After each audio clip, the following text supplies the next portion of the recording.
Okay, good morning all. I am Manish Parur, Zonal Manager, Chespet International. Okay, Raf സാറിന്റെ മനോഹരമായിട്ടുള്ള ഗാനമൊക്കെ കേട്ടു. ആ ഒരു ദൈവാധീനം നമ്മളുടെ ഈ ഒരു ഹാളിലേക്ക് വന്നു അല്ലേ? Super, great Raf sir. Okay, അതോടൊപ്പം തന്നെ നമ്മുടെ ലിൻഡു മാഡം മനോഹരമായി എന്നെ പരിചയപ്പെടുത്തി. താങ്ക് യു ലിൻഡു മാം. അപ്പൊ നമ്മൾ ഇന്ന് ഇവിടെ വന്നിരിക്കുന്നത് എല്ലാവർക്കും അറിയാം എന്തിനാ? പഠിക്കാനാണ്. ലിൻഡു മാം പറഞ്ഞ പോലെ നമുക്ക് എല്ലാവർക്കും കുറെ അറിവുകളുണ്ട് അല്ലേ? എല്ലാവർക്കും കുറെ അറിവുകളുണ്ട്. പക്ഷെ നമ്മളെല്ലാ അറിവിലും പൂർണ്ണരാണോ എന്ന് ചോദിച്ചു കഴിഞ്ഞാൽ എവിടേക്കോ അല്ലെ കുറവുണ്ടാവും. എല്ലാ അറിവിലും നമ്മൾ പൂർണ്ണരാകുന്നില്ല. നമ്മൾ എപ്പോഴും പറയാറുണ്ട് തൊട്ടിൽ മുതൽ ശ്മശാനം വരെ പഠിക്കണം ഇല്ലേ? സ്കൂളിൽ പോയി പഠിക്കുന്നത് മാത്രമാണോ വിദ്യാഭ്യാസം? അല്ല, നമ്മൾ ജീവിതത്തിൽ മരണം വരെ നമ്മൾ ഓരോ പുതിയ കാര്യങ്ങൾ പഠിച്ചുകൊണ്ടിരിക്കുക. ചിലപ്പോൾ ഒരറിവ് കിട്ടുക ഒരു കൊച്ചു കുട്ടിയുടെ കയ്യിൽ നിന്നായിരിക്കും ഇല്ലേ? കിട്ടിയിട്ടുണ്ടാവില്ല അങ്ങനെ ഒരു നല്ലൊരു മെസ്സേജ്, നല്ലൊരു അറിവൊക്കെ ആയിട്ട്. അപ്പൊ അതുപോലെ നമ്മൾ ഇന്ന് വന്നിരിക്കുന്നത് നമ്മൾക്കറിയാത്ത കുറച്ച് കാര്യങ്ങൾ ഇവിടെ നിന്ന് കേൾക്കാനും അത് മനസ്സിലാക്കാനും അത് നമ്മുടെ ജീവിതത്തിൽ പ്രാവർത്തികമാക്കാൻ സാധിച്ചാൽ നേരത്തെ പറഞ്ഞ പോലെ നമുക്കുമാകാം കോടീശ്വരൻ. ഓക്കെ, അപ്പോൾ ലിൻഡു മാം പറഞ്ഞതുപോലെ ഒരു കാര്യം കൂടി പറയാണ്. നമ്മൾ അറിവെന്ന് പറയുന്ന നമ്മളുടെ പാത്രം, അതിൽ ഇപ്പോൾ നിങ്ങൾ പഠിച്ചിട്ടുള്ള കാര്യങ്ങളുണ്ടാവും, നിങ്ങളുടെ ബിസിനസ്സുമായിട്ട് ബന്ധപ്പെട്ടിട്ടുള്ള പല കാര്യങ്ങളുണ്ടാവും. ഇതൊക്കെ നിറച്ചു വെച്ചിട്ടായിരിക്കും ചിലപ്പോൾ ഇവിടെ എല്ലാവരും വന്നിരിക്കുന്നത്. ഇനി ഒരു കാര്യം ചെയ്യാം, മാനസികമായി നിങ്ങളൊന്ന് തയ്യാറാവാം. നിങ്ങൾ ഇതിനു മുമ്പ് പഠിച്ചിട്ടുള്ള എല്ലാ അറിവും ആ പാത്രം ഒന്ന് കമഴ്ത്തി ആ കാലി പാത്രമായിട്ടൊന്ന് വെക്കുക. ഇവിടെ നിന്ന് നമുക്കിന്ന് പുതിയ കാര്യങ്ങളെ കുറിച്ച് അറിയാം. ഇപ്പൊ ഇത്രയും കാര്യം ചിന്തിച്ചാൽ മതി. ഒരു ഗ്ലാസ്സിൽ ഒരു ഫുള്ള് വെള്ളം ഇരിക്കുന്നു. അതിനകത്തേക്ക് നമ്മൾ എന്തോരം വെള്ളം വെച്ച് കഴിഞ്ഞാലും എന്തായിരിക്കും സംഭവിക്കുക? അത് വിരുമ്പിപ്പോവും. അതായത് അത് ആ ഗ്ലാസ്സിൽ കിട്ടില്ല, പുറത്തേക്ക് പോകും, ഒരാവശ്യമില്ലാതെ പോകും. അപ്പോ നമ്മൾക്ക് ഇവിടെ ഒരു കാലി കപ്പ് അതേ രീതിയിൽ നമ്മുടെ ബ്രെയിനിൽ വെക്കുക. നമ്മൾ ഇന്നിവിടെ പറയാൻ പോകുന്ന കാര്യങ്ങൾ നിങ്ങൾ പൂർണ്ണമായും നിങ്ങൾക്ക് മനസ്സിലാക്കാൻ സാധിക്കണം. അപ്പോ ചിലപ്പോ ഇത് കുറച്ചങ്ങോട്ട് കിട്ടിക്കഴിയുമ്പോൾ നിങ്ങളുടെ ബ്രെയിൻ ചിലപ്പോൾ നിറയാം. അപ്പൊ എന്ത് ചെയ്യണം? പാത്രം വലുതാക്കുക. ആ അറിവിന്റെ ആ പാത്രത്തെ കുറച്ചുകൂടി നിങ്ങളൊന്ന് വലുതാക്കുക. ഓക്കെ, അപ്പോ വിതുമ്പി പുറത്തേക്ക് പോകില്ല, അത് നിങ്ങളുടെ ഉള്ളിൽ തന്നെ നിൽക്കും. അപ്പൊ എന്തായാലും നമുക്ക് തുടങ്ങല്ലേ? ഓക്കെ, അപ്പൊ നമ്മളിവിടെ സ്റ്റാർട്ട് ചെയ്യാൻ പോകുന്നത് റിയൽ എസ്റ്റേറ്റ് പ്രൊജക്ടിനെ കുറിച്ചാണ്. നമുക്കറിയാം, ഇവിടെ പറഞ്ഞിട്ടുണ്ടായിരുന്നല്ലേ, റിയൽ എസ്റ്റേറ്റ് പ്രൊജക്ടിനെ കുറിച്ചാണ് നമ്മൾ ഇന്നിവിടെ കേൾക്കാൻ വേണ്ടി എല്ലാവരും ഇവിടെ ഇൻവൈറ്റ് ചെയ്തിട്ടുള്ളത്. അപ്പോ എന്താണ് റിയൽ എസ്റ്റേറ്റ്? നമുക്കറിയാം, ബൈയിങ്, സെല്ലിങ്, റെന്റിങ് അല്ലെ? അത് വാങ്ങുക, വിൽക്കുക, വാടകയ്ക്ക് കൊടുക്കുക, ഇതാണ് റിയൽ എസ്റ്റേറ്റ്. പല രീതിയിൽ റിയൽ എസ്റ്റേറ്റിനെ കാണും. അപ്പോൾ റിയൽ എസ്റ്റേറ്റിന്റെ സാധ്യത എന്ന് പറഞ്ഞു കഴിഞ്ഞാൽ എല്ലാവർക്കും അറിയാം, ഭൂമി അല്ലെങ്കിൽ ഭൂമിയുടെ വില ഇത് വർഷം തോറും വില കൂടിക്കൊണ്ടിരിക്കുന്ന ഒന്നാണ്. ഇവിടെ നമ്മുടെ കൺമുന്നിൽ എന്തെല്ലാം സാധനങ്ങൾക്കാണ് ഇപ്പോൾ വില കൂടിക്കൊണ്ടിരിക്കുന്നത്? എപ്പോഴും, അതായത് എപ്പോഴും വില താഴേക്ക് പോകാതെ അത് ഉയർന്നു പൊങ്ങിക്കൊണ്ടിരിക്കുന്ന കാര്യങ്ങൾ എന്തൊക്കെയാണ്? ഗോൾഡ്, പിന്നെ ഭൂമി. ഇതൊന്നും നമുക്ക് എന്താണ് ഇതുവരെ വില താന്നിട്ടില്ല, ഉയർന്നു പൊങ്ങിക്കൊണ്ടിരിക്കുകയാണ്. അപ്പോ ആ റിയൽ എസ്റ്റേറ്റിന്റെ സാധ്യത അല്ലെങ്കിൽ ഇത്രയേറെ വില ഭൂമിക്ക് കൂടാനുള്ള സാധ്യത എന്ന് പറഞ്ഞാൽ ഈ പിക്ചറിൽ കാണുന്ന പോലെ ഭൂരിഭാഗം എന്താണ്? ഭൂമിയില് ഭൂരിഭാഗം വെള്ളമാണ്. അതായത് 450 കോടി വർഷമായി ഭൂമി ഇവിടെ നിലനിൽക്കുന്നു. പക്ഷെ 750 കോടി വർഷം ഇനിയും ഭൂമി ഇവിടെ നിലനിൽക്കും. അതൊരു സാധ്യതയാണ്. ആ സാധ്യത പോലെ തന്നെയാണ് ഏറ്റവും കൂടുതൽ വെള്ളമാണ്. 71% ഭൂമിയിൽ വെള്ളമാണ്. അതില് ബാക്കിയുള്ള 29% കരഭാഗം, അതായത് നമ്മളെല്ലാം താമസിക്കുന്ന ആ കര. അതിനെ തന്നെ ഒരു 100% കണ്ടു കഴിഞ്ഞാൽ 33% ഡെസേർട്ടും, 31% ഫോറസ്റ്റും, 21% കുന്നുകളും, 10% ഗവൺമെന്റ് പ്രോപ്പർട്ടികളൊക്കെ ആയിട്ട് ഇതൊന്നും നമുക്ക് എന്ത് ചെയ്യാൻ പറ്റില്ല, വിൽക്കാനോ കൈമാറ്റം ചെയ്യാനോ ഒന്നും പറ്റില്ല. അപ്പൊ ഇവിടെ സെല്ലബിൾ ആയിട്ടുള്ള പ്രോപ്പർട്ടീസ് എന്ന് പറഞ്ഞു കഴിഞ്ഞാൽ ഈ ലോകത്ത് കേവലം 5% മാത്രമേ ഉള്ളൂ. ഇതും ഡേ ബൈ ഡേ ആയിട്ട് കുറഞ്ഞുകൊണ്ടിരിക്കുകയല്ലേ? ഭൂമി പുതുതായിട്ട് ഉണ്ടാകുന്നില്ലല്ലോ. ഒരുപാട് പ്രൊജക്ടുകൾ വരുന്നു, ഒരുപാട് വീട് വെക്കുന്നു. ഇങ്ങനെയൊക്കെ ആകുമ്പോൾ ഭൂമി എപ്പോഴും കുറഞ്ഞുകൊണ്ടേയിരിക്കുന്നു. പക്ഷെ ഇവിടെ കൂടുതലായിട്ടൊന്നും ഉണ്ടാകുന്നില്ല. ഇപ്പൊ നമുക്ക് കേരളത്തിലേക്ക് കിടക്കാം. കേരളം എന്ന് പറയുന്നത് 96 ലക്ഷം ഏക്കറാണ് കേരളം എന്ന് പറയുന്ന സംസ്ഥാനത്തിന്റെ ആ ഒരു വിസ്തീർണം. ഇതിൽ തന്നെ 44ഓളം വലിയ തടാകങ്ങളുണ്ട്. അതായത് 70,000 ഏക്കറുകളായി. അതും നമുക്ക് എന്ത് ചെയ്യാൻ പറ്റില്ല, വിൽക്കാനൊന്നും പറ്റില്ല. 25,000 ഏക്കറോളം ചെറിയ കൈവരിപ്പുഴകൾ, തോടുകളൊക്കെ ആയിട്ട് ബാക്ക് വാട്ടർ ആയിട്ട് അതും പോയി. ഇത് നമുക്ക് എന്ത് ചെയ്യാൻ പറ്റില്ല, വിൽക്കാൻ പറ്റില്ല. 32% ഇവിടെ കാടുകളാണ്, ഫോറസ്റ്റ് ആണ്. ഇത് നമുക്ക് വിൽക്കാൻ പറ്റില്ല അല്ലെ.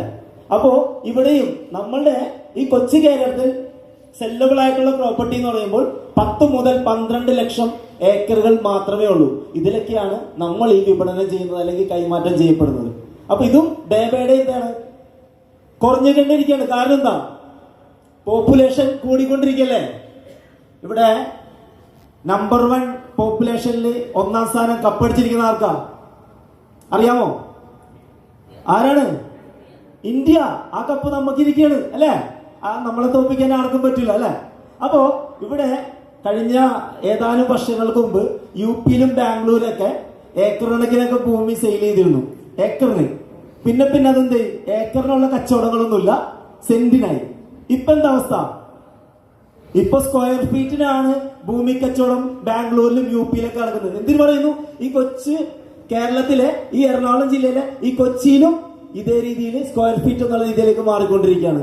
അപ്പൊ അടുത്ത 5-10 വർഷങ്ങൾക്കുള്ളിൽ കേരളത്തിൽ പല ജില്ലകളിലും സ്ക്വയർ ഫീറ്റിനായിരിക്കാം ഇനി ഭൂമി കച്ചവടം നടക്കുന്നത്. അതായത് അത്രയ്ക്ക് ഡിമാൻഡ് വർദ്ധിച്ചുകൊണ്ടിരിക്കുന്ന ഒന്നാണ് ഭൂമി എന്ന് പറയുന്നത്. റിയൽ എസ്റ്റേറ്റിൽ കൂടെ പല ആളുകൾ പല രീതിയിൽ കൂടെ പണം ഉണ്ടാക്കുന്നുണ്ട്. അതായത് ലാൻഡ്, സാധാരണ നമ്മൾ ചെയ്യുന്നതാണ് ലാൻഡ് വാങ്ങുക, അത് മറിച്ചു കൊടുക്കുക അല്ലെ. കുറച്ചും കൂടി ഒന്നുകൂടി ബുദ്ധിപരമായി കുറെ ആളുകൾ ചിന്തിച്ചു, വെറുതെ കാലിസ്ഥലം ഒന്ന് വിറ്റ് പോകാനായിട്ട് ഇത്തിരി ബുദ്ധിമുട്ടാണ്. അപ്പൊ എന്ത് ചെയ്യാം, ഈ ലാൻഡിന്റെ വാല്യൂ ഒന്ന് കൂട്ടാം. വാല്യൂ കൂടാനായിട്ട് എന്ത് ചെയ്യും, ബിൽഡിങ്ങുകൾ പണിയും അല്ലെ. ബിൽഡിങ്ങുകൾ പണിതിട്ട് അത് വിൽക്കും. അതല്ലെങ്കിൽ എന്ത് ചെയ്യും, വാടകയ്ക്ക് കൊടുത്ത് പണം ഉണ്ടാക്കുന്ന റിയൽ എസ്റ്റേറ്റ് ഉണ്ട്. എന്തിനു പറയുന്നു, നമ്മുടെ ലുലു മാളിലെ യൂസഫ് അലി സാറ്, നമ്മുടെ എടപ്പള്ളിയിലൊക്കെ ആ കാളത്തോടൊക്കെ ഇല്ലേ, നമ്മൾ പണ്ട് കണ്ടിട്ടുണ്ടോ എടപ്പള്ളിയിൽ പോയപ്പോ, കാളത്തോട് എന്ന് പറയും അല്ലെ. അതെല്ലാം വളരെ കുറഞ്ഞ വിലക്ക് എടുത്തുകൊണ്ട് ഏകദേശം 52 ലക്ഷം രൂപ വരെയൊക്കെയാണ് ഇവിടെയൊക്കെ അറബിക്കൊക്കെ അതിന്റെ ഷെയറും കാര്യങ്ങളൊക്കെ കൊടുക്കുന്നുള്ളതാണ്. അപ്പൊ അത്രയും വില കൂട്ടിക്കൊണ്ട് അവിടെ എന്താ പണിത്, ഒരു മാള് പണിതു അല്ലെ. എന്നിട്ട് അത് എന്ത് ചെയ്തു, അത് പല കമ്പനികൾക്കും, ബ്രാൻഡഡ് ആയിട്ടുള്ള പല കമ്പനികൾക്കും റെന്റിന് കൊടുത്തു. അതിലൂടെ റെന്റൽ ഇൻകം നേടിക്കൊണ്ടിരിക്കുകയാണ് അല്ലെ. അപ്പൊ റിയൽ എസ്റ്റേറ്റിൽ കൂടെ പല രീതിയിൽ പണം ഉണ്ടാക്കുന്നുണ്ട്. ലാൻഡും ബിൽഡിങ്ങും അതുപോലെ തന്നെയാണ് സ്റ്റാൻഡിങ് ടിമ്പേഴ്സ്. അതായത് മരങ്ങൾ വെച്ചുപിടിപ്പിക്കുക, അതിന്റെ ഒരു പീരീഡ് എത്തുമ്പോൾ അത് മുറിക്കുക, അതിലൂടെ പണം ഉണ്ടാക്കുക.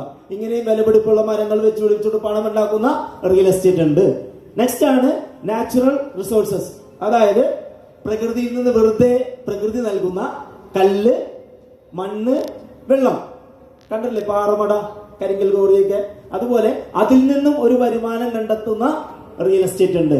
അപ്പോ ഈ 4 തരത്തിൽ റിയൽ എസ്റ്റേറ്റിലൂടെ പണം ഉണ്ടാക്കാമെങ്കിലും നമ്മൾ ഇവിടെ ചെയ്യുന്നത് 3ാമത്തെ കാറ്റഗറി ആയിട്ടുള്ള സ്റ്റാൻഡിങ് ടിമ്പേഴ്സ് ആണ്.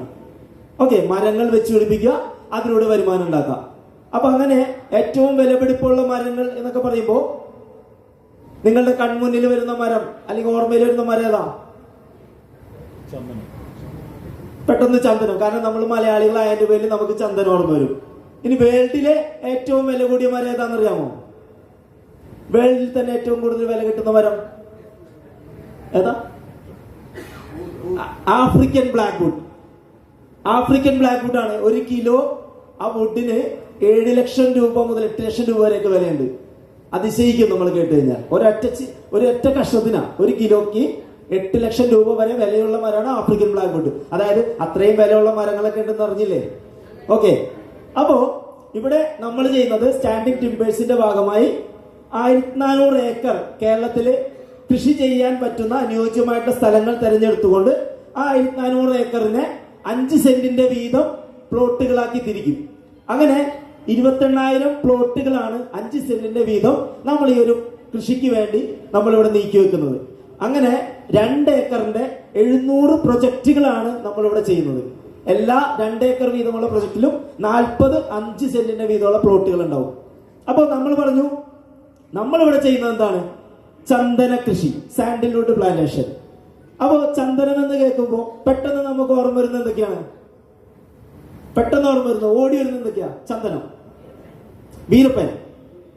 പറഞ്ഞോ, നിങ്ങൾ പറഞ്ഞോ, ഫ്രണ്ടിലിരിക്കുന്നവർ പറഞ്ഞോ. പിന്നെ പറഞ്ഞോളൂ, പെർഫ്യൂംസ് അല്ലേ, ഓയിൽ, ചന്ദന ഓയിൽ. അപ്പൊ ചന്ദനം എന്ന് കേൾക്കുമ്പോ പിന്നെ വീരപ്പനെ പറഞ്ഞു, പെർഫ്യൂംസ് പറഞ്ഞു. ഈ മറ്റേ പോലീസുകാരൊന്നും ഓർമ്മ വരാറില്ല, ഫോറസ്റ്റ് പോലീസ് എന്നൊന്നും പറഞ്ഞിട്ട് ഓർമ്മ വരാറില്ല. കാരണം പല ആൾക്കാരും പറയുമ്പോ ചന്ദനോ അത് വെക്കാമോ, പോലീസ് പിടിച്ചിട്ട് പോകൂലേ, അത് ഫോറസ്റ്റ് മുറിച്ചുകൊണ്ട് പോകൂലേ, നമുക്കൊന്നും കിട്ടില്ലല്ലോ, ഇങ്ങനെയല്ലേ ചിന്ത. പിന്നെ കള്ളം കൊണ്ടുപോകൂലേ, ഈ 3 കാര്യങ്ങൾ ഓടി വരും ഇല്ലേ. അപ്പൊ ഇതെന്താണ്? എല്ലാവർക്കും എന്തൊക്കെയോ അറിയാം, പക്ഷെ അറിവിന് പൂർണ്ണരല്ല. അത് തന്നെയാണ് അതിന്റെ കാരണം. അതായത് ചന്ദനം എന്ന് പറയുമ്പോൾ രാജകീയ വൃക്ഷമായിരുന്നു. ടിപ്പു സുൽത്താനാണ് ചന്ദനത്തിന്റെ രാജകീയ വൃക്ഷം എന്ന പദവി കൊടുത്തിട്ടുള്ളത്. ആ ടൈമിലൊന്നും ചന്ദനം ഒരാൾക്കും ഇത് വെട്ടാനോ മുറിക്കാനോ ഒന്നും പാടില്ല. ചന്ദനം ആരുടെയെങ്കിലും വീട്ടുവളപ്പിലുണ്ടെങ്കിൽ അത് രാജാവിന്റെ സ്വത്താണ്, ആർക്കും അതിന് അവകാശമില്ല. പക്ഷെ 2002 ഒരു ആക്ട് നിലവിൽ വന്നു, സാൻഡൽവുഡ് ആക്ട്. അതില് ചന്ദനം ആരുടെ വേണമെങ്കിലും വീട്ടുവളപ്പിൽ വെച്ച് പിടിപ്പിക്കാം, പക്ഷെ മുറിക്കാൻ അവകാശമില്ല. മുറിക്കാൻ ആർക്ക് അവകാശമുള്ളൂ? ഗവൺമെന്റിനുള്ളൂ, അതായത് ഫോറസ്റ്റ് ഡിപ്പാർട്ട്മെന്റിന് അവകാശമുള്ളൂ. പക്ഷെ മുറിച്ചു കഴിഞ്ഞാൽ ലാൻഡ് ഓണർക്ക് 70% അവരുടെ അക്കൗണ്ടിലേക്ക് ട്രഷറി വഴി കൊടുക്കും. ഇത് 2002 മുതലുള്ള നിയമമാണ്. 30% ഗവൺമെന്റ് എടുക്കും. പിന്നെന്താണ്? പിന്നുള്ളതാണ് 2012 കുറച്ചുകൂടി ഫാർമേഴ്സ് ഫ്രണ്ട്ലി ആക്കി ഇതിനെ മാറ്റി. അതായത് 100% ചന്ദനം നിങ്ങളുടെ വീട്ടിൽ കൃഷി ചെയ്താൽ 100% ഗവൺമെന്റ് മുറിച്ചതിന് ശേഷം ട്രഷറി വഴി ലാൻഡ് ഓണറുടെ അക്കൗണ്ടിലേക്ക് തരും. അപ്പോഴും മുറിക്കാൻ നമുക്ക് അവകാശമില്ല. ഓക്കെ, ഇവിടെ ഈ പത്രത്തിൽ കാണുന്ന ഒരു വാർത്ത മനോരമയിൽ വന്നാണ്. കഴിഞ്ഞ ഒരു 3 മാസമായി ആ ഒരു ബില്ല് കൂടി ഗവൺമെന്റ് ഒന്നുകൂടി പരിശോധിച്ചു. ഗവൺമെന്റ് ഇപ്പോ പാസ്സാക്കിയത് ചന്ദനം ആരുടെയും വീട്ടുവളപ്പിൽ വെച്ച് പിടിപ്പിക്കാം, മുറിക്കാനും നമുക്ക് അവകാശമുണ്ട് എന്നുള്ള രീതിയിലാക്കിയിട്ടുണ്ട്. പക്ഷെ വിൽപ്പന നടത്താൻ അപ്പോഴും എന്താണ് അവകാശമുള്ളൂ? ഫോറസ്റ്റ് ഡിപ്പാർട്ട്മെന്റിനെ വിൽപ്പന നടത്താനുള്ള അവകാശമുള്ളൂ. അപ്പോ കഴിഞ്ഞ ഫെബ്രുവരി 5-ാം തീയതിയാണ് സംസ്ഥാന സർക്കാർ ആദ്യമായി കൊണ്ട് ഇന്നേ വരെ ചരിത്രത്തിലില്ലാതെ ചന്ദനത്തെ കൃഷി ചെയ്യാമെന്നും ഇതിനു വേണ്ടിയിട്ടുള്ള പഴയ നിയമങ്ങളെല്ലാം കാലോചിതമായിട്ടുള്ള മാറ്റങ്ങൾ കൊണ്ടുവന്നു എന്ന് പറഞ്ഞിട്ടുള്ള ബഡ്ജറ്റ് ആദ്യമായി ജനങ്ങളുടെ ഇടയിലേക്ക് അവതരിപ്പിച്ചത് കഴിഞ്ഞ 2024 ഫെബ്രുവരി 5-ാം തീയതിയാണ്. അങ്ങനെ മിനിസ്റ്റർ ബാലഗോപാലൻ സാറ് ധനമന്ത്രി ബഡ്ജറ്റ് അവതരിപ്പിച്ചു. അപ്പൊ ചിന്തിക്കേണ്ടത്, ഇത്രയും നാളായിട്ട് ബഡ്ജറ്റിൽ ഇന്നേ വരെ ചന്ദനം വന്നിട്ടില്ല, ചന്ദനം കൃഷി ചെയ്യാൻ പറഞ്ഞിട്ടില്ല. ആദ്യമായിക്കൊണ്ട് ചന്ദനം കൃഷി ചെയ്യാൻ പറഞ്ഞു. അപ്പൊ അതിന്റെ കാരണം എന്താണെന്ന് ആരെങ്കിലും ചിന്തിച്ചോ? വേറൊന്നുമില്ല, ലോകത്ത് 6000 ടൺ ചന്ദനം ഒരു വർഷം ആവശ്യമുണ്ട്. പക്ഷെ 800 ടണ്ണിൽ താഴെ മാത്രമേ ഇവിടെ ഉൽപാദനമുള്ളൂ. അതോടൊപ്പം ഇന്ത്യയിൽ തന്നെ 2000 ടണ്ണിന്റെ ചന്ദനമാണ് ഒരു വർഷം ആവശ്യം. പക്ഷെ 100 ടണ്ണിൽ താഴെ മാത്രമേ ചന്ദനം ഉൽപാദനമുള്ളൂ. കിട്ടുന്നില്ല. ഇത് ആരെങ്കിലും കൃഷി ചെയ്താലല്ലേ കിട്ടുള്ളൂ. നമ്മുടെയൊക്കെ എത്ര പേരുടെ വീട്ടിൽ ചന്ദനമുണ്ട്? ചന്ദന കൃഷിയുണ്ട്. നല്ലൊരു കൃഷി രീതിയല്ലേ? എത്ര പേര് ചെയ്തു? ചെയ്തില്ല അല്ലേ? അതുകൊണ്ട് ഇല്ല, ഇതൊരു കൃഷിയായിട്ട് ആരും ചെയ്യുന്നില്ല. ചെയ്യാത്തെന്താണ്? നേരത്തെ പറഞ്ഞുകൊണ്ട് തന്നെ നമുക്കിത് ചെയ്യാൻ പറ്റുമെന്ന് അറിയില്ല. ചെയ്താൽ തന്നെ കാതൽ കിട്ടാറില്ല. പിന്നെ കാതലുണ്ടെങ്കിൽ തന്നെ കള്ളന്മാരടിച്ചുകൊണ്ട് പോകും. അപ്പൊ ഇതുള്ളത് കാരണം കൊണ്ട് നമ്മൾ ഇതിനെ സെക്യൂരിറ്റി സിസ്റ്റം ഒക്കെ ഹൈ റിസ്ക് ആണ് എന്ന് മനസ്സിലാക്കിക്കൊണ്ട് പല ആൾക്കാരും ഇത് ചെയ്യാൻ തയ്യാറായിട്ടില്ല. പക്ഷെ അങ്ങനെ വന്നപ്പോൾ എന്ത് സംഭവിച്ചു? രാജ്യത്ത് ചന്ദനത്തിന്റെ ലഭ്യത കുറഞ്ഞുകൊണ്ടേയിരുന്നു. ഇത് ആര് മുതലെടുത്തു എന്നറിയാമോ? ഇന്ത്യൻ ചന്ദനത്തിനാണ് വേൾഡ് മാർക്കറ്റിൽ ഏറ്റവും കൂടുതൽ ഡിമാൻഡ്. പക്ഷെ നമ്മൾ വേണ്ട രീതിയിൽ ഇതിനെ കൃഷിയായിക്കൊണ്ട് ഏറ്റെടുത്ത് ചെയ്യാത്തതിന്റെ പേരിൽ ഓസ്ട്രേലിയ ചന്ദനത്തെ, ഇന്ത്യൻ ചന്ദനത്തിനെ വ്യാപകമായി കൃഷി ചെയ്യാൻ തീരുമാനിച്ചു.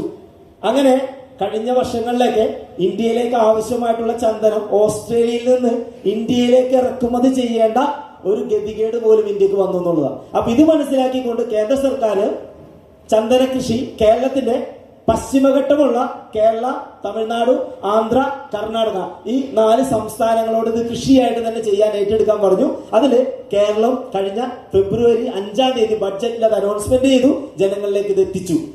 അപ്പോഴും പല ആളുകൾ അറിഞ്ഞില്ല, പല ആളുകൾ കൃഷി ചെയ്തില്ല.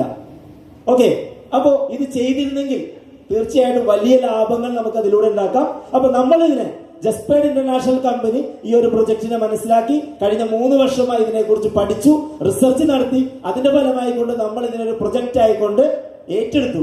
ഗവൺമെന്റ് പറഞ്ഞ ഈ ഒരു പ്രൊജക്ടിനെ ആദ്യമായി അല്ലെങ്കിൽ നിലവിൽ ഏറ്റെടുത്ത ഒരേ ഒരു കമ്പനി ഉള്ളൂ, അതാണ് ജസ്പേഡ് പ്രൈവറ്റ് ലിമിറ്റഡ്.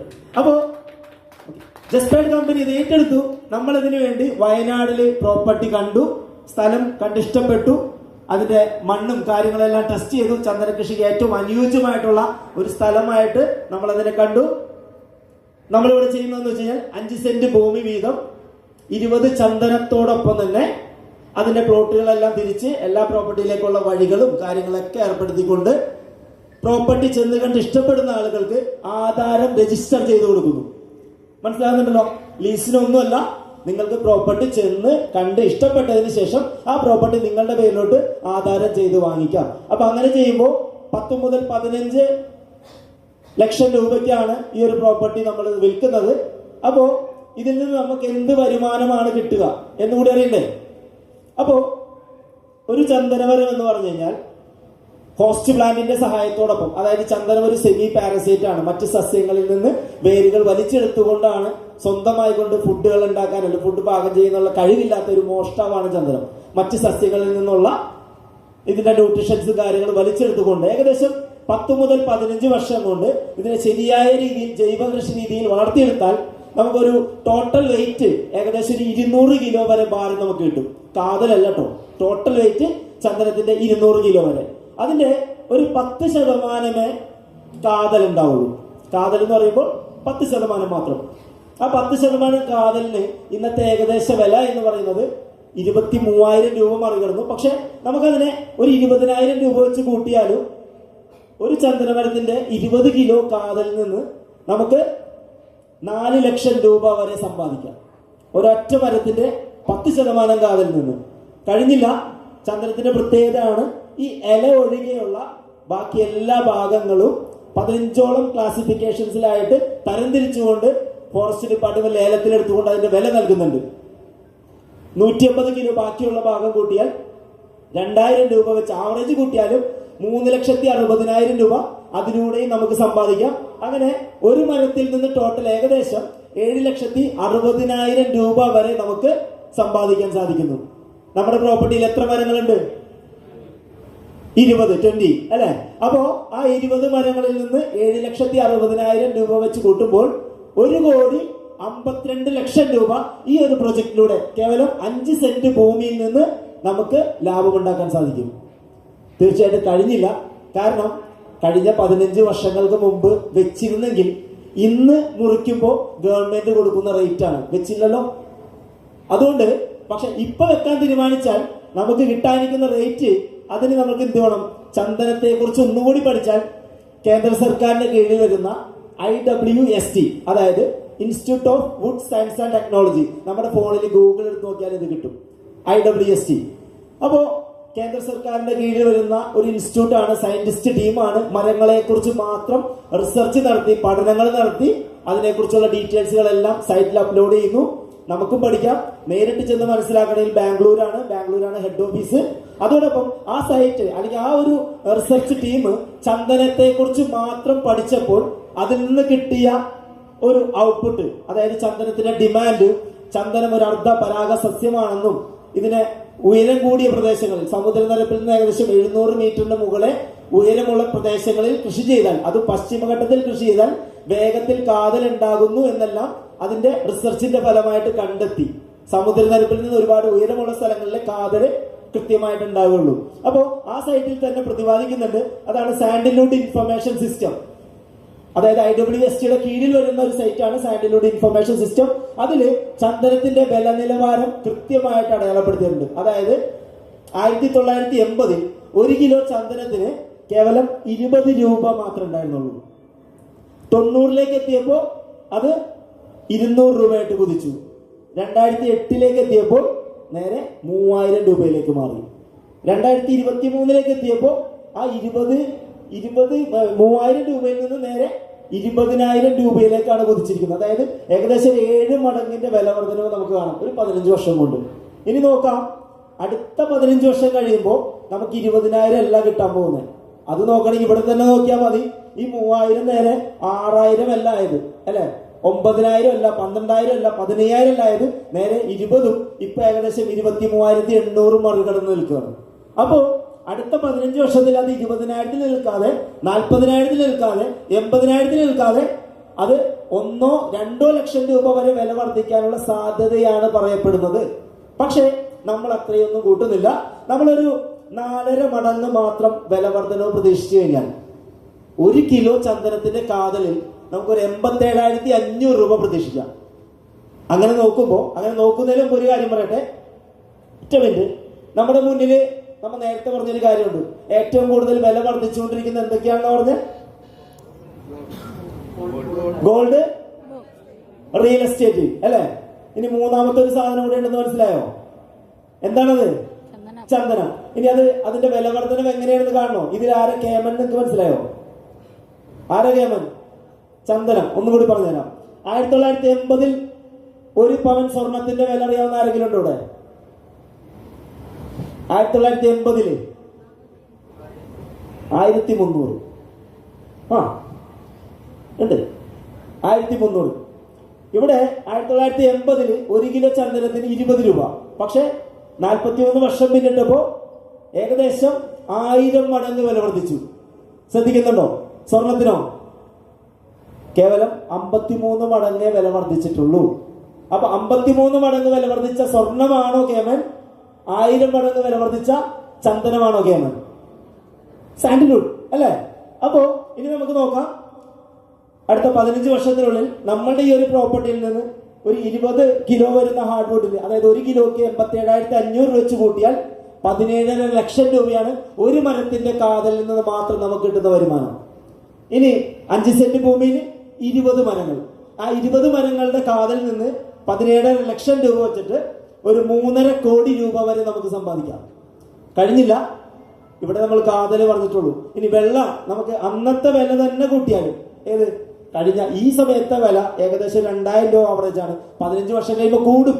പക്ഷെ നമ്മൾ ആ 2,000 രൂപ വെച്ച് കൂട്ടിയാലും ഏകദേശം അതിൽ നിന്നും ഒരു 72 ലക്ഷം രൂപ, അങ്ങനെ ടോട്ടല് 4,22 ലക്ഷം രൂപ വരെ സമ്പാദിക്കുന്നത്. ഏകദേശം 5 കോടിയോളം രൂപ സമ്പാദിക്കാൻ പറ്റുന്ന ഏറ്റവും നല്ല സേഫ് ആയിട്ടുള്ള അവസരം. ഇതും നമ്മുടെ ബാങ്കിൽ FD തമ്മിലൊന്നും താരതമ്യം ചെയ്ത് നോക്കാമോ? ഒരു 10 ലക്ഷം രൂപ കൊണ്ട് ബാങ്കിൽ FD ഇട്ട് കഴിഞ്ഞാൽ 8 വർഷം കഴിയുമ്പോൾ ഡബിൾ ആവും അല്ലേ? അതിനൊന്ന് വീണ്ടും റീഇൻവെസ്റ്റ്മെന്റ് ചെയ്താലോ 20 എന്നുള്ളത് 40 ആവും. അപ്പോഴൊരു 15-16 വർഷം കൊണ്ട് എത്ര കിട്ടും ബാങ്കിൽ നിന്ന്? ആകെ 40. ഇവിടെ എന്താ ഗുണം? ഇവിടെ ഏകദേശം ഒരു 5 കോടി രൂപ നമ്മൾ ഈ ഒരു പ്രോപ്പർട്ടിയിൽ നമുക്ക് കിട്ടുന്നു. പിന്നെ അവിടെ ബാക്കി എന്തുണ്ട്? സ്ഥലം ആരുമില്ല, നമ്മളുടെ പേരിൽ. ആ സ്ഥലത്തിന് അന്നത്തെ വാല്യൂ എന്തായിരിക്കും? 15 വർഷം കഴിയുമ്പോൾ വീണ്ടും വാല്യൂ വർദ്ധിക്കുന്നു. അതായത് നമ്മൾ എവിടെ ഇൻവെസ്റ്റ് ചെയ്തിട്ടുണ്ടെങ്കിലും നമുക്കൊന്ന് ചിന്തിക്കാം, ഇവിടെ ഹൈ റിട്ടേൺ ഓൺ ഇൻവെസ്റ്റ്മെന്റ് അല്ലേ? അപ്പോ ഞാൻ ചുരുക്കി പറയാം, പണ്ട് നമ്മളെ കാരണന്മാര് പഠിപ്പിച്ചിട്ടൊരു കാര്യമുണ്ട്. എന്താണ്? സമ്പത്ത് കാലത്ത് തൈവത്ത് വെച്ചാൽ ആപത്ത് കാലത്ത് കാപത്ത് തിന്നാം. ഇവിടെ നമ്മൾ തൈയുടെ എണ്ണ ഒന്ന് മാറ്റി പിടിച്ചു, തൈ ഒന്ന് മാറ്റി പിടിച്ചു. സമ്പത്ത് കാലത്ത് 20 ചന്ദ്രതൈ വെച്ചാൽ ആപത്ത് കാലത്ത് 5 കോടി സമ്പാദിക്കാം അല്ലേ?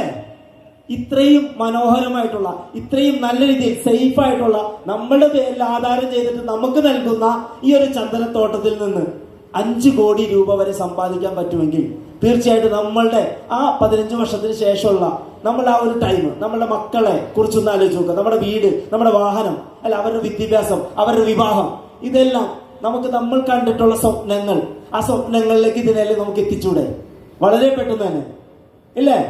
നിങ്ങളുടെ എല്ലാം സ്വപ്നങ്ങളെ കുറിച്ച് നിങ്ങളെല്ലാവരും ആത്മാർത്ഥമായിട്ട് ചിന്തിക്കുന്ന ആളുകളായിരിക്കും. നിങ്ങളുടെ മക്കളും അല്ല നിങ്ങളുടെ വീട്ടിലുള്ള ആളുകൾക്കൊക്കെ ഒരുപാട് ഡ്രീംസുകൾ ഉണ്ടാവും. ആ സ്വപ്നങ്ങളിൽ എത്രത്തോളം ആത്മാർത്ഥതയുണ്ടോ, ആ ആത്മാർത്ഥതയെ മുറുകെ പിടിച്ചുകൊണ്ട് ഞാൻ ഈ പറഞ്ഞതുപോലെ സമ്പത്ത് കാലത്ത് തൈ 20 വെച്ചാൽ ആപത്ത് കാലത്ത് 5 കോടി സമ്പാദിക്കാം. ഈ ഒരു പ്രൊജക്ടിന്റെ ഭാഗമായിക്കൊണ്ട് നിങ്ങൾ വന്നു കഴിഞ്ഞാൽ തീർച്ചയായിട്ടും ഈ പ്രൊജക്ടിലൂടെ നിങ്ങൾക്കും നിങ്ങളുടെ സ്വപ്നങ്ങളെല്ലാം തന്നെ പൂവണിയാൻ സാധിക്കുന്നുണ്ടാവും. അപ്പോൾ എല്ലാവർക്കും വിജയങ്ങൾ ഉണ്ടാവട്ടെ എന്ന് ആശംസിച്ചുകൊണ്ട് wish you all the best. Thank you so much. Yes, okay. Thank you so much, the great zonal manager Anish Parur.